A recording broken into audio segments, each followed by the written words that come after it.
is also the hometown of Oklahoma Congressman Tom Cole. He joins us now. Congressman, good morning. Morning. You've lived here for 53 years. You came back from Washington. Describe what you saw.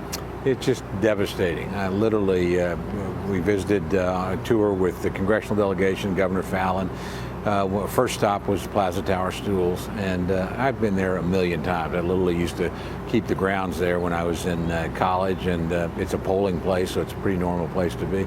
I literally couldn't recognize it. I mean, the damage, you couldn't tell it was a school building. You lose your bearing in the streets around it because, as bad as the building was, the houses are every bit as destroyed. So it's pretty devastating to look at, and sadly, it's a scene we're pretty familiar with in this community. It's not our first tornado.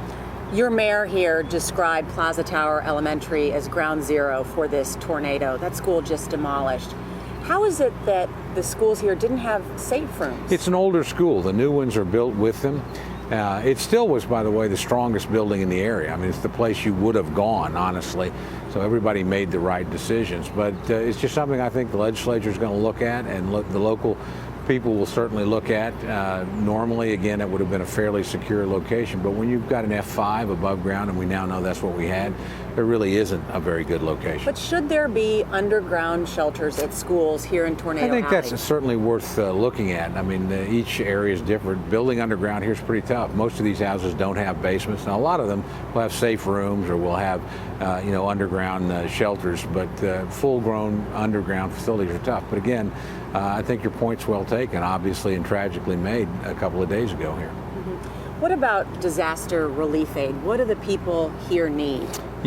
First of all, and they'd be the first to tell you this, they need your prayers if you're so inclined. That's important to them. Second, to help the reputable, Salvation Army, Oklahoma Red Cross, those kind of things is very helpful. Third, there'll be a federal and a state component here. The state legislature is already drafting up legislation to give the governor the ability to tap into the rainy day fund, and obviously do you agree with Senator Tom Cole that any aid that comes to your state should be probably offset? Probably Tom Coburn. I'm Tom Cole. Tom Coburn. Yes, I know okay. Two Toms. I know you both well. Yes, Senator Tom Coburn. Do you agree with him that? Well, let's wait and see the extent of the damage. Look, I don't want to spend a lot of time in funding fights here. I voted for Hurricane Sandy relief.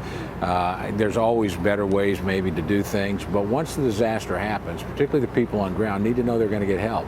Now, if we can do that in a prudent way, then I want to do that. But at the end of the day, my objective is to make sure the people here get the help they need in a timely fashion. Congressman Tom Cole, good to see you again. Thank you so much.